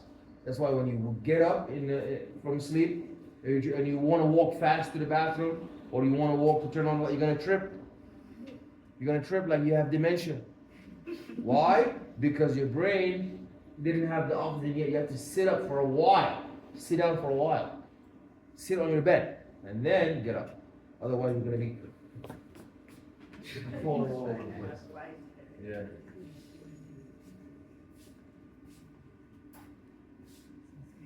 Aneurysm. What's the word for aneurysm? The ballooning. So local dilation or outpouching of a blood vessel wall or a cardiac chamber. You have true aneurysms. It's the weakening of all three layers. That's the worst one. So you have the three layers, the tunica intima, the tunica media, and the tunica externa. The three of them are defected, and you have an outpouching. The aorta is the most susceptible, and especially the abdominal aorta. Causes include the atherosclerosis, the hypertension, and they can lead to aortic dissection or rupture. Aneurysm. You have fusiform aneurysm, and that is where one side is fusiform or saccular aneurysm. There's a ballooning on one side. Aneurysm means balloon. But what kind of balloon? Saccular means one-sided. Fusiform or circumferential is when both sides are curved, circumferential. False aneurysm is when there is a defect or a damage to the blood vessel, and there's a connection between a blood clot on the outside connecting with the amount of blood that is flowing on the inside. Is that clear? Clear. Questions? That's a false aneurysm. Then a dissecting of saccular aneurysm is when there is a rupture that is caused by the layers of your blood vessels. Two of them balloon and the third one becomes fragmented. Thrombus formation, we discussed that. So blood clot that remains attached to the vessel wall. Risk factors include intimal injury, inflammation, and obstruction of the blood flow. Recording in progress. Thromboembolism. It's okay, I've already been recording, so I'll post it for you online. Even the one from last week is there if you want to. But remember, study guide and the notes you take is what's gonna help you do perfect. Okay? So don't leave it to the weekend or till the end, or I'll take a day off or that kind of thing. ASAP. So, risk factors include internal injury, inflammation, obstruction, or of the blood flow. Thromboembolism is when there is a breakage of the embolus, and arterial thrombi is when there is a thrombus in the artery, not the vein. Embolism, when there's a bolus of matter that is circulating in the bloodstream. Here you have a dislodged thrombus, an air bubble, and there's an aggregate of fat, bacteria, sometimes cancer cells can be an example of an embolism. A whole cancer cell traveling in the blood, foreign substance, foreign bodies. I have a question. Yeah. Regarding the air bubble. Yeah. So is that air bubble in the blood, or like, like when they're giving IV solution and it has that air bubble in there, even if you're doing the injection? It has to be huge. So we will always be careful. Because they say But- it hurts. Hmm? Say it hurts. The air bubble, like if you're doing IV From the injection and it's in there, they say that air bubble hurts. Yes, but if yeah, you're right. That's a perfect example of how an air bubble can be an example of embolism. But somehow they are rare, but they do exist. So it has to be like some form of malpractice where there's a lot of air that was allowed to leak. Very irresponsible, you're a nurse, and then that's going to be a big problem. Professor, Yeah. did you refer to embolism earlier as a balloon? The also okay, so the balloon of the aneurysm, but I can have embolism meaning you dislodge. It could be a balloon of air that is dislodging. A cancer cell is swimming in blood like a balloon. A thrombus, blood clot, is swimming like a balloon. A platelet, sometimes a platelet can travel like a balloon. Amniotic fluid, some fat, even bacteria could be an example of embolism. Peripheral vascular disease. You have thromboangiitis, obliterans. That's Berger's disease. Very important to know Berger's disease. Berger's disease is an autoimmune disease of the peripheral arteries. It's associated also with smoking. This nicotine makes your cells go crazy, will undergo derangement and a lot of mutation damage. Strongly associated with smoking, characterized by the formation of the thrombi filled with inflammatory and immune cells. The thrombi become organized and fibrotic, and they result in permanent occlusion of portion of the small and medium-sized arteries. So you see here that you have characterized by the formation of the thrombi and is filled with the inflammatory and immune cells. You see now this is a very important issue because you will tell that it's Berger's disease as long as there is an embolus that is filled with inflammatory and immune cells, because the immune system is now having like amnesia. Autoimmune disease means that your immune system is now suffering from amnesia. It's forgetting self from non-self. What's an example of an autoimmune disease? Berger's disease. When the smoking is damaging the immune system, now it targets your own blood vessels. Sometimes your lupus is also an example. Sickle cell. Autoimmune disease is where your immune system is targeting like the type 1 diabetes. Your immune system is targeting the beta cells of the pancreas. It's an autoimmune disease. Autoimmune system damaging the rheumatoid arthritis, the rheumatoid tissue. The immune system no longer remembers self from non-self. It has amnesia. Autoimmune means amnesia. It doesn't remember. Autoimmune disease means amnesia. The tissue is going to be defective. Causes pain, tenderness in the affected area. It can often lead to gangrenous lesions and amputation.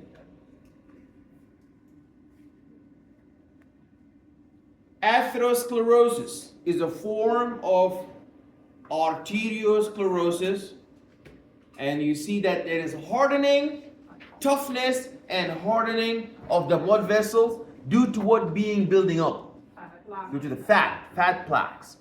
So there's thickening and hardening that is caused by the accumulation of those lipid-laden macrophages in the arterial wall.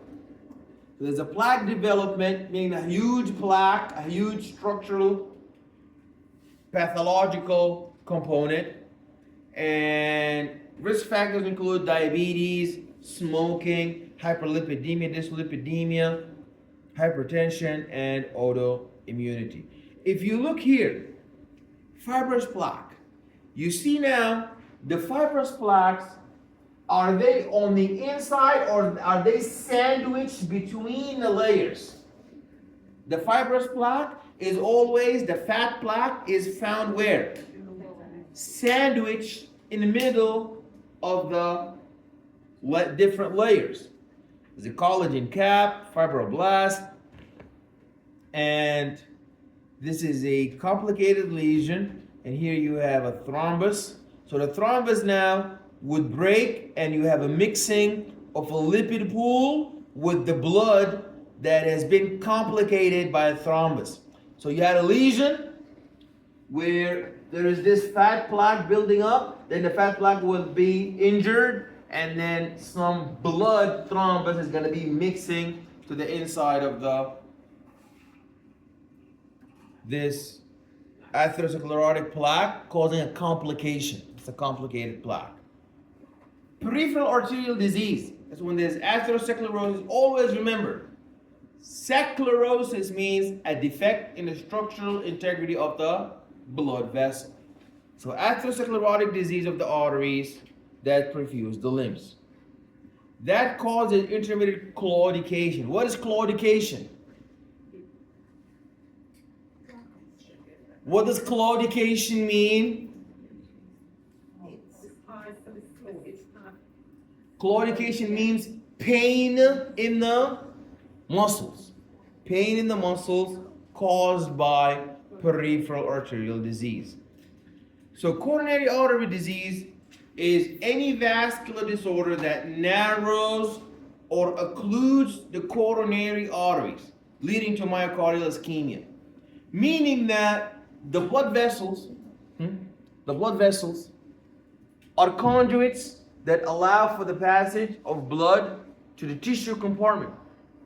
Allow for the passage of blood to the tissue compartment.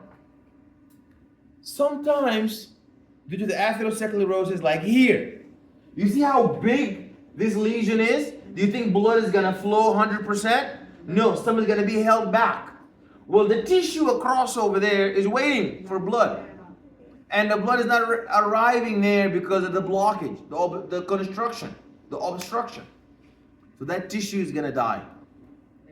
And this is how atherosclerosis causes ischemia. Ischemia is tissue dying because of ischemia. Heart tissue. Myo means heart.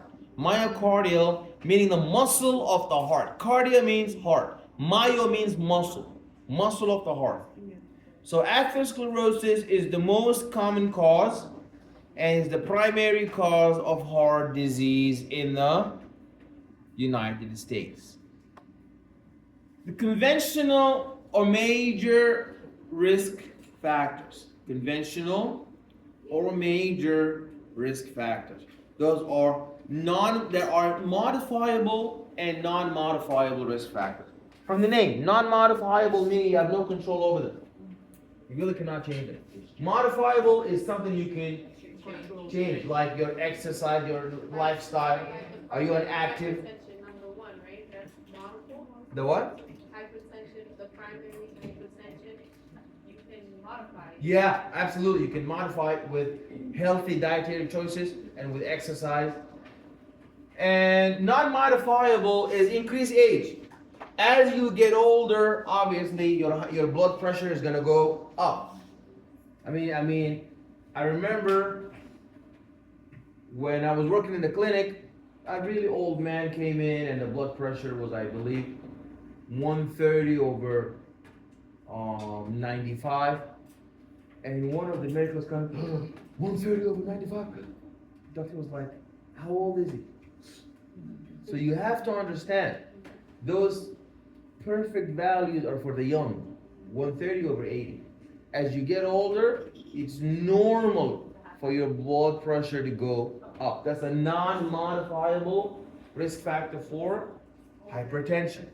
For coronary disease, as you increase in age, your blood vessels are going to become defective and weaker.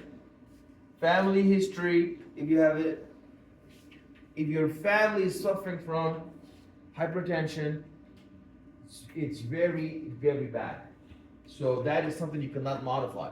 Also, male or female gender. So after the menopause, that tends to happen because estrogen was excellent in regulating the heart, the heart flow. The essential hormone for females. Modifiable is to lower the fat intake and and cigarette smoking and avoid diabetes. Myocardial infarction. That's an extended obstruction of the myocardial blood supply causing the necrosis. What's the difference between apoptosis and the necrosis? Yes.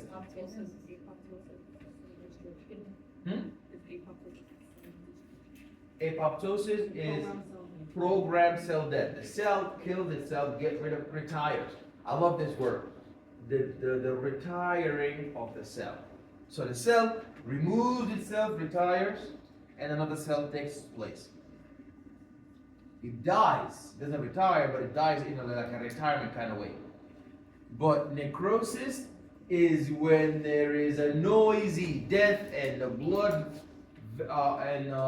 plasma membrane is damaged and defected, and there is like an efflux and all the lysosomal enzymes are spilling out like a nuclear power plant, destroyed, and all of the stuff is leaked out to the surrounding neighborhood. Clear?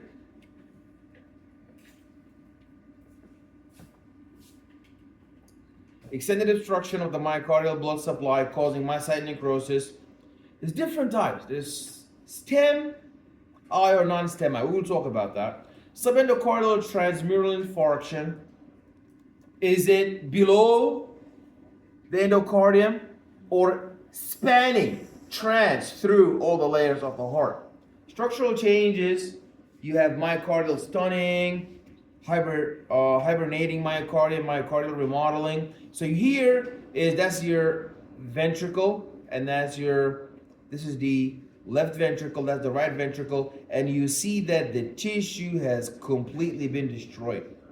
You see, that's the example of the myoinfarction. Now when you're looking at the EKG, this is the normal electrocardiogram.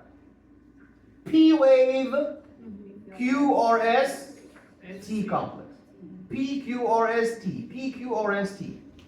If there is an ischemia, you will have a P, QRS, but the T is going to be inverted. Somebody said it. Very good. Going to be inverted. You look at it, oh boy, that person is having ischemia. You got to be able to read the code. So ischemia means that T wave is QRS, T wave is inverted. If there's an injury, you will see that there is a prolonged, so this is the PQRS. The RS phase is going to be prolonged like that. So you will not have QRS, you will not have a triangle. You will have going up in a triangle, but you're not coming down at a straight line. It's prolonged. That means there's an injury.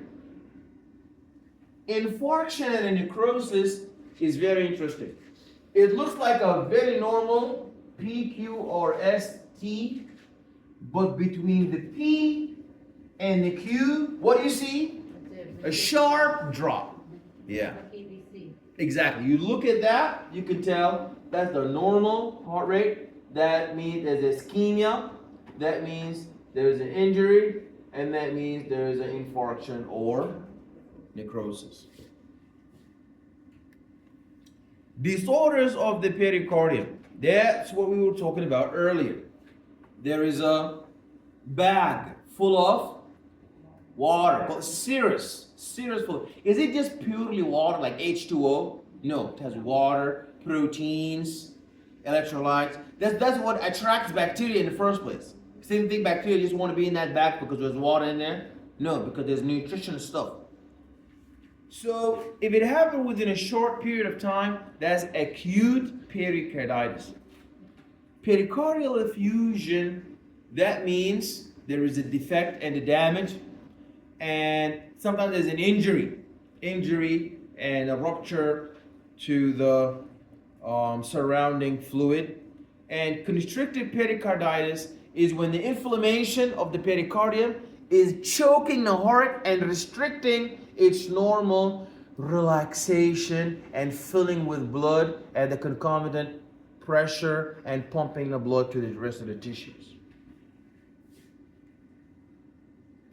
Acute pericarditis, you see, that shows you the tissue has been completely surrounding the heart has been completely damaged.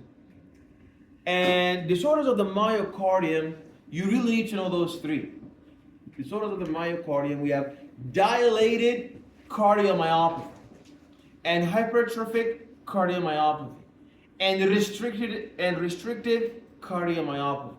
There are three different types of cardiomyopathies.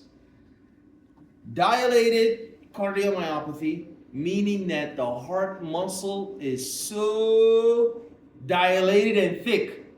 I mentioned what would be a good reason for that. Yeah, not the murmur. The murmur is the sound, but the cause of the murmur is the regurgitation, the blood refluxing back. So now more blood is coming than was expected. So now the heart muscle needs to deal with this extra load, this extra amount of blood that must be pumped. You know when you go to the gym and you lift weights, you do it constantly. Your muscle will understand now, listen, this person is now subjecting us to a lot of strenuous exercise, so we need to grow, to adapt. Same thing, your heart muscle. Your heart muscle, when you have mitral regurgitation, more blood is going to be flowing, back, extra blood, so the heart muscle is going to thicken up in order to deal with it. So enlargement of the heart, known as cardiomegaly.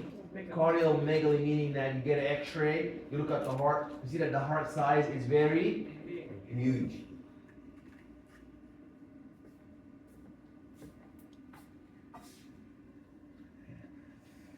Then there is hypertrophic cardiomyopathy. That's the disease where athletes collapse.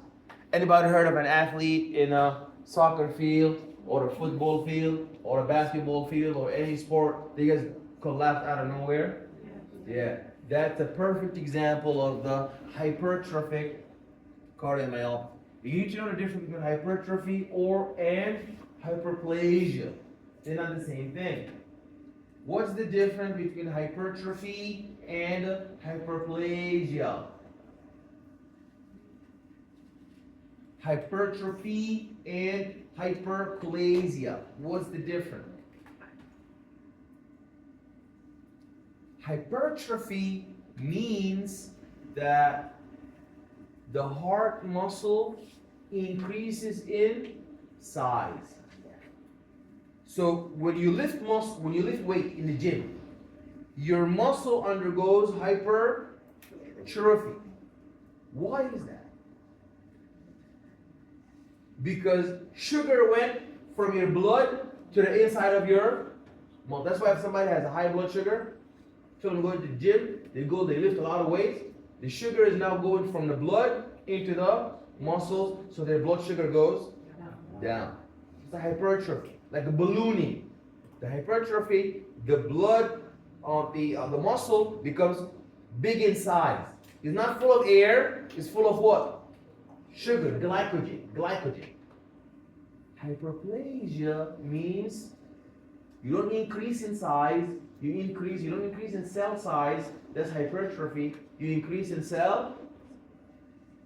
Hyperplasia means you increase in cell number. Hyperplasia means you increase in cell number. Is cancer a form of hyperplasia? Yes. Absolutely. So hypertrophic cardiomyopathy, here the heart, if hypertrophic obstructive cardiomyopathy.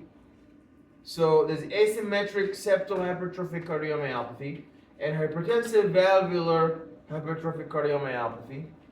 And this is what happens to the athletes. Restrictive cardiomyopathy is a problem that restricts the heart relaxation and contraction. So now let's look at a normal heart. That's your normal heart. Look at dilated cardiomyopathy. You see that the whole heart has been dilated, stretched out. So it doesn't relax. It's like it inflates, but it doesn't compress. In hypertrophic, you see that there is an increase in thickness. Restrictive cardiomyopathy is when there's amyloid and it's restricting the contraction. Disorders of the endocardium. There are valvular dysfunctions where you have mitral valve prolapse syndrome. This is a problem you see the heart has different layers. On the very outside, superficially, you have the bag, the cushion, the pericardium.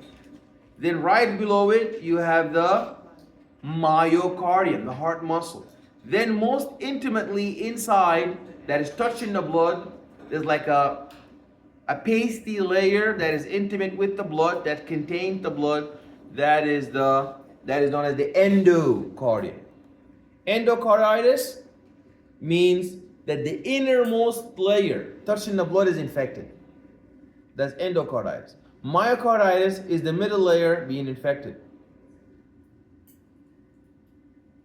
Pericarditis is the outermost layer being infected.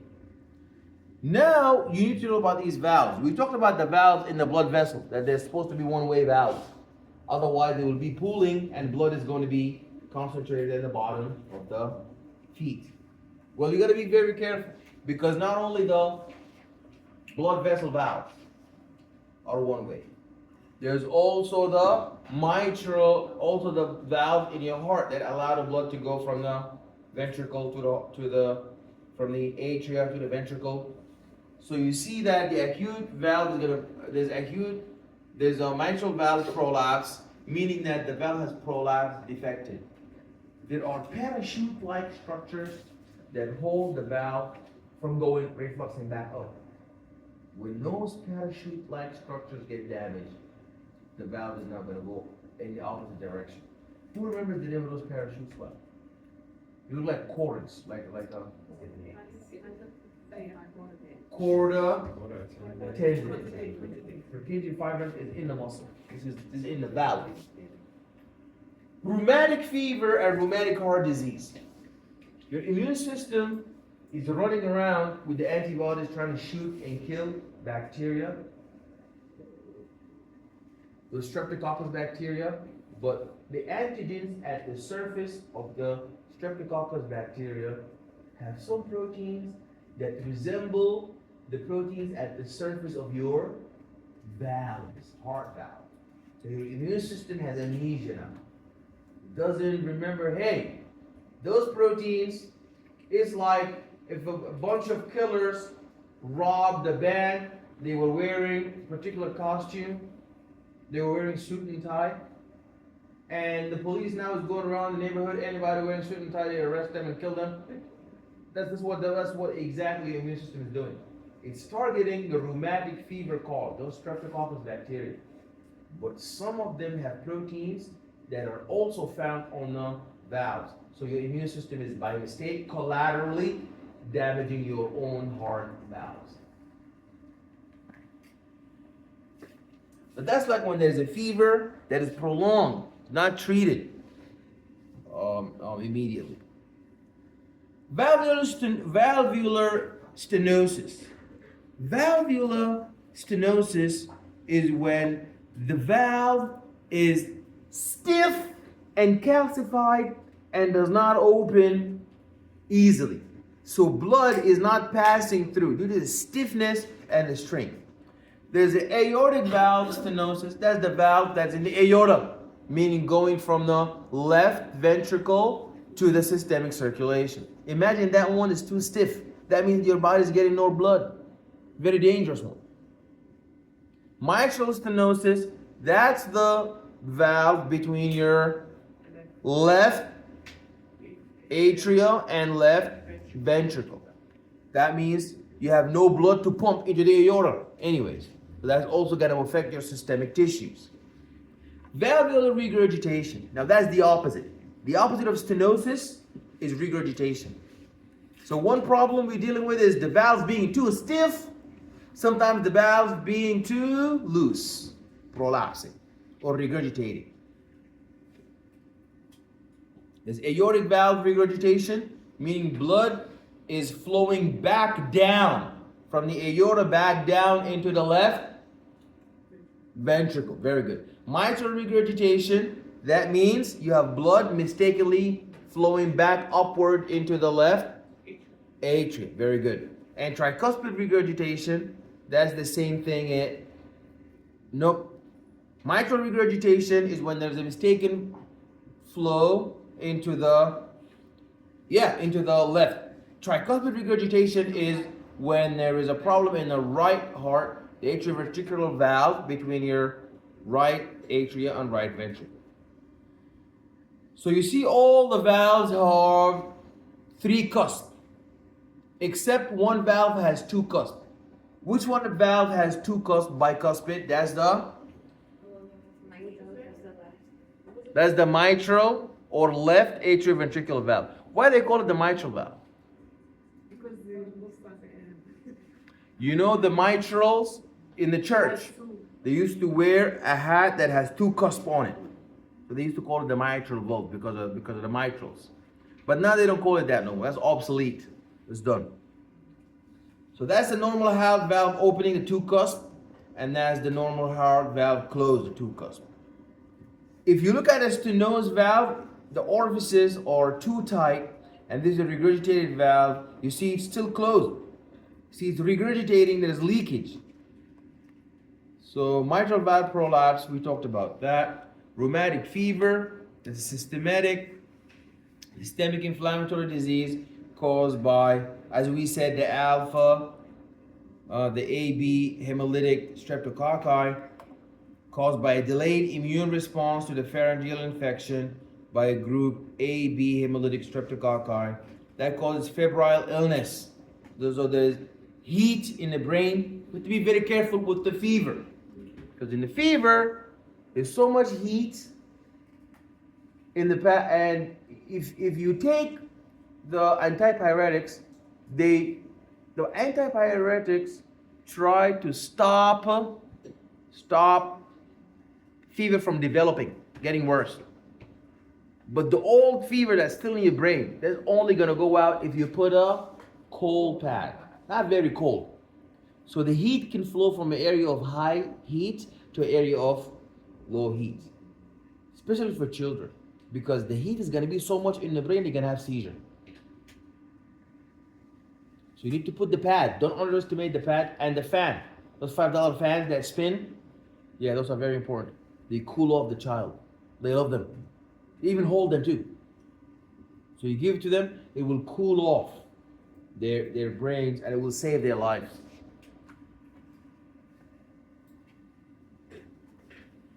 Inflammation of the joints, skin, and the nervous system, and thus a febrile illness. If left untreated, they may cause rheumatic heart disease. So inflammation of the endocardium. Agents are bacteria, viruses, fungi, rickettsia, and the parasites. So pathogens are The pathogenesis in infective endocarditis. So here you have an infection of the endocardium. There is damaged or prepared endocardium and blood-borne microorganism adherence and proliferation of the microorganism and these vegetations. Classic findings are fever, there are new or changed rheumatic murmur, and petechial lesions of the skin, conjunctiva, and the oral mucosa. Characteristic physical findings are the Osler nodes and the Janeway lesions, and other weight loss. Other problems are weight loss, back pain, night sweats, and heart failure.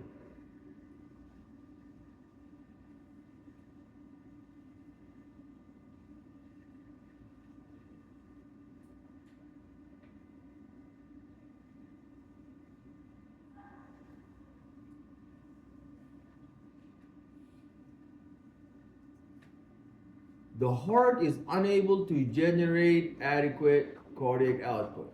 So inadequate perfusion of the tissues is an example of a heart failure because the heart failure is a perfect example of an obstruction,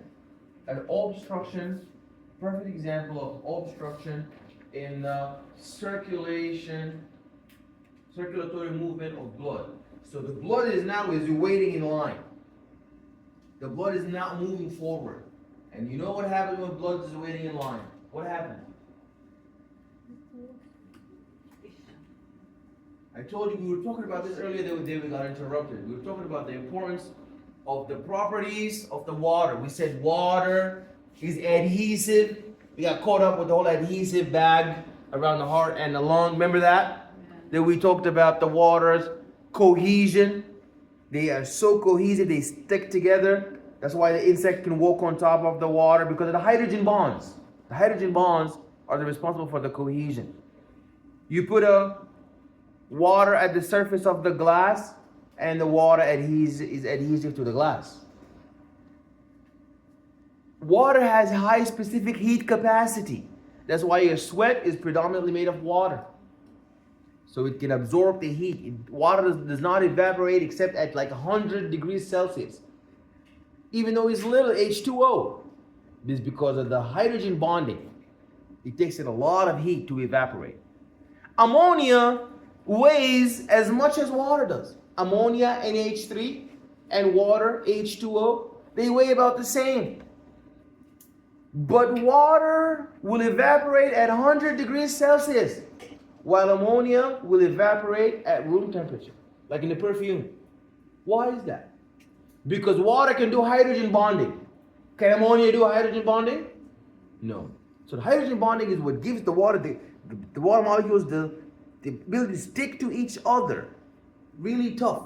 And it takes them a lot of heat for them to evaporate. Is that clear? Clear. Also, the water is osmosis. Osmosis. Water always follows an osmotic pressure gradient. Water wants to flow from an area of low solute to an area of high solute to dissolve it. Like the cops. Do cops go to an area from area of low crime to high crime, or they go from area of high crime to low crime? The police go from an area of low crime to an area of high crime to solve it.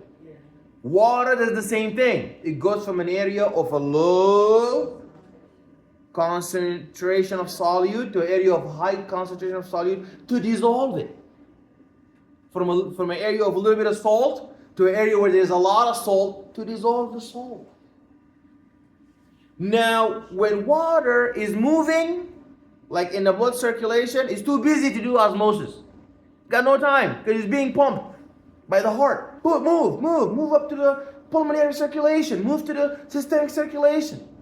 But when there is a heart disease and the heart circulation is so slow and heart failure, water is moving so slowly, no water got time to.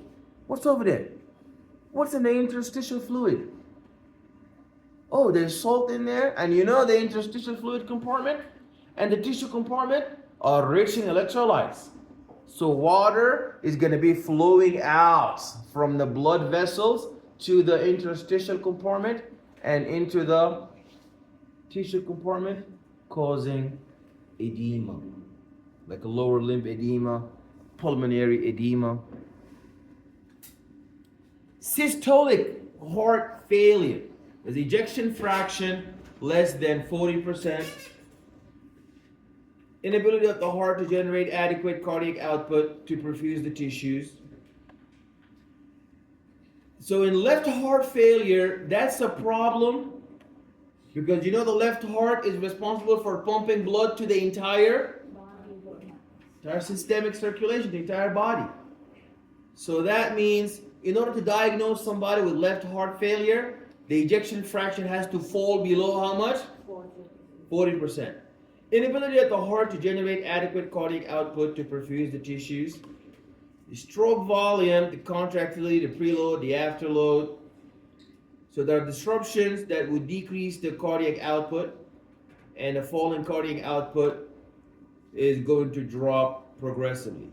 So that leads to clinical manifestations such as dyspnea, orthopnea, there's a cough or frothy sputum, fatigue, decreased urine output and edema, pulmonary edema, hypertension. So in left heart failure is going to lead to a drop in contractility because 40% of ejection fraction has dropped. There's a drop in ejection fraction, increase in left ventricular and diastolic volume, and that increases the preload. There's a drop in renal perfusion, an increase in renin-angiotensin, aldosterone system, and that causes an increase in the afterload. Right heart failure is an inability of the right ventricle to provide adequate blood flow at a normal venous pressure. That's the right heart failure. You have an inability of the right ventricle to provide adequate blood flow that would go into the pulmonary circulation. This can result from an increase in the left ventricular filling pressure that is reflected back into the pulmonary circulation. Most commonly caused by a diffuse hypoxic pulmonary disease. That's very interesting. That's a very interesting fact to know. Most commonly, what causes right heart failure? Right heart failure is caused by pulmonary disease. You see, lung disease increases pulmonary vascular resistance, decreased oxygen supply. Decreased oxygen supply, you have a right ventricle muscular hypoxia, drop in the force of the left ventricular contraction, contractility drops, increase in right ventricle and diastolic pressure, increase in right ventricle preload, increase in right atrium preload, leading to peripheral edema. High output pressure. Here you have inability of the heart to supply the body with blood-borne nutrients despite adequate blood volume and normal or elevated myocardial contractility. Causes include anemia, hyperthyroidism, septicemia, and what's known as the beriberi disease. Shock. We really need to be familiar with the concept of shock. You really need to know what shock is. Shock means increase in blood pressure or a drop in blood pressure. It means drop in blood pressure. Shock means drop in the blood pressure. Well, we have different types of shock. You really need to know that. Pay very close attention. Shock in the end of the day, so we begin with the end. We'll begin with the end. Shock will always have the same end. Anybody who dies is dying because of shock. Nobody leaves this world through another. You can have different diseases in the ICU, but you're dying with shock. You can choose your shock. There's many different types of shock, but you will not die except through shock. Shock means a drop in blood pressure. So you need to understand what causes a drop in blood pressure. This prolonged increase in the blood vessel diameter. That's a very big important concept when it comes to a shock. You see, if you have a blood vessel that has this diameter, and then you increase the diameter this big, what do you notice? So let's say I'm holding a water hose and I make it tighter. So I make the diameter really tight. What happens to the pressure, the water pressure coming out the end where I make the diameter really tight? Increase severely. So vasoconstriction means blood pressure will be, yes, will be high. When you decrease the diameter of the blood vessel, what happens to blood pressure? Drops. If you have a water hose and you make the diameter really tight, what happens to the water coming out the end? It's going to increase. So vasoconstriction is always synonymous with what? Increase or decrease in blood pressure? Increase. Increase. Very good. Then the vice must be true also, the opposite. If you increase the diameter of the blood vessel, vasodilation, what happens to the blood pressure? The blood pressure is going to drop. You need to remember that. When you increase vasoconstriction, you increase the TPR. TPR. What is TPR? TPR is total peripheral disease. Total peripheral disease. Total peripheral disease.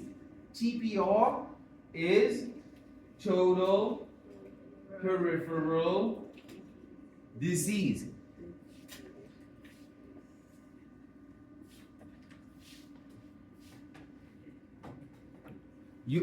Total peripheral resistance. What do you mean disease? Total peripheral resistance. You increase the blood pressure due to the increase in total peripheral resistance. It's disease. I said it, I'm tired. I put TPR. Hold on. I put TPR. Then I said total peripheral disease. You're supposed to say, did he start with an R? Total peripheral. And I'm going disease. And you go disease. Okay, I'm wrong. Can somebody class say, I'm going total TPR, total peripheral disease. And you guys get to disease. Okay. Anyways, total peripheral resistance. So the resistance, you increase resistance, the blood pressure is going to be going up very, very high. Now that is going to increase the blood pressure. When you increase the diameter of the blood vessel, what happens to the total peripheral resistance? It decreases. What happens to the blood pressure? There you go. Now, what do you think shock would happen? Would shock happen when the total peripheral resistance increased and the diameter decreased, or when the total peripheral resistance decreased and the diameter increased? When the diameter increased and the blood pressure decreased. Exactly. That is shock. Shock is whenever there is a drop in blood pressure, drop in the total peripheral resistance, drop in the contractility, drop in the stroke volume, drop in heart rate, but an increase in the diameter, vasodilation. Now, the different type of shock is the different reason why the diameter was increased. So, you have septic shock. What is septic shock? Septic shock is when you have a prolonged microbial pathogenic infection, usually bacterial, but not limited to bacterial. There is always viral, parasitic infection. Those infections, if they take too long to cure, you know what happens inside your body with the inflammation. Whenever there's a foreign, whenever there's crime, the cops are always running to the side of the crime. So whenever there is a bacteria, all of the white blood cells are running to the side of the infection. So does that require dilation, vasodilation, or vasoconstriction? Vasodilation, to allow passage for them to move. Now this vasodilation in the beginning is really good because it allows for white blood cells to. But if this is happening for too long, the blood vessels are dilated for too long and too long and too long because of bacterial septic infection. What happens to the blood pressure now? So that person will now die from septic shock. Another type of infection is cardiogenic shock. Your heart is not pumping as hard as it should and not delivering enough blood to the tissue, so the tissue is dying. That's called cardiogenic shock. So far we went over septic shock, cardiogenic shock. There's neurogenic shock, and then when you get into a road traffic accident, RTA, and trauma, you traumatize the spinal cord. The spinal cord is also responsible for vasodilation. So the spinal cord gets defected, and then all the blood vessels are overly dilated, you get shock. That's called neurogenic shock. Hypovolemic shock is when you're so dehydrated, or a gunshot wound, stab wound, you lose a lot of blood. There's no blood, but that's a shock too. That's hypovolemic shock. So there's different types of shock, but in the end, they all lead to the same thing. Hypotension, blood pressure dropping, total peripheral resistance dropping, and death. Clear? Cardiovascular system fails to perfuse the tissues, leads to impaired cellular metabolism. Manifestations are based on the type. You feel weak and hypotensive. That's the cardio. So since this chapter is the cardiovascular system, guess what type of shock we're going to be discussing? The cardiogenic shock. In cardiogenic shock, there is a drop apparently in cardiac output, and there are compensatory mechanisms like the renin-angiotensin-aldosterone system that would transiently lead to resuscitate the heart by increasing blood volume, increasing the preload, increasing myocardial oxygen requirement, dropping cardiac output, dropping ejection fraction, and that's going to lead to the drop in the never-ending cycles of drop in blood pressure. Hypovolemic shock, that is like a stab wound, gunshot wound, dehydration, severe dehydration. You're in the desert, Sahara Desert, so hot, you lost a lot of water because you're sweating and you're thirsty. So you drop the cardiac output not because something is wrong with the heart, not because there was an infection, but because there's not enough blood to pump, not enough water. Neurogenic shock, that is because of damage to the spinal cord nervous system, and that causes to a drop in, I call it TPR, total peripheral resistance. They call it systemic vascular resistance. Same, tomato, resistance. Anaphylactic shock, I didn't talk about this one. That's when your immune system now assumes that the nectar, how sweet is nectar? What is nectar made up of? Sugar. That's why pollen is made of sugar. That's why all the bees are attracted to the pollen, because they take the sugar, and the pollen goes in your nose, or maybe pet dander, or these types of different types of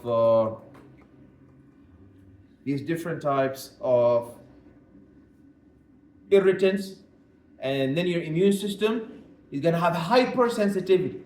Your immune system can have amnesia, autoimmune disease. Sometimes it's hypersensitive, something that's like sweet, like pollen, but it assumes that it's dangerous. So we will have an overt, just like septic shock. It's gonna mobilize all the white blood cells and the cytokines, causing increase in the diameter, vasodilation of blood vessels. That causes a drop in systemic vascular resistance, total peripheral resistance, and shock. Septic shock. See bacteria. So the last thing we're going to talk about is the multiple organ dysfunction syndrome, progressive dysfunction of two or more organ systems resulting from an uncontrolled inflammatory response. The causes are the sepsis and septic shock. And the clinical manifestations are fever, tachycardia, dyspnea, altered mental status. And multiple organ dysfunction syndrome, you have the injury, the sepsis, and you have increased vasodilation. So those are, you have multiple organ dysfunction because, as we said, the systems are interconnected. A defect in one organ, like the vasculature, will reflect in the heart. The heart is attached to the lung, cardiopulmonary system, so that will cause a multifunctional syndrome. And there's multi-pathogenic system because, as we said, one disease will invite the friends. One disease, pre-existing disease, will invite the other types of diseases. Any questions? Any questions? Okay, so let me take the attendance. If I mark you absent,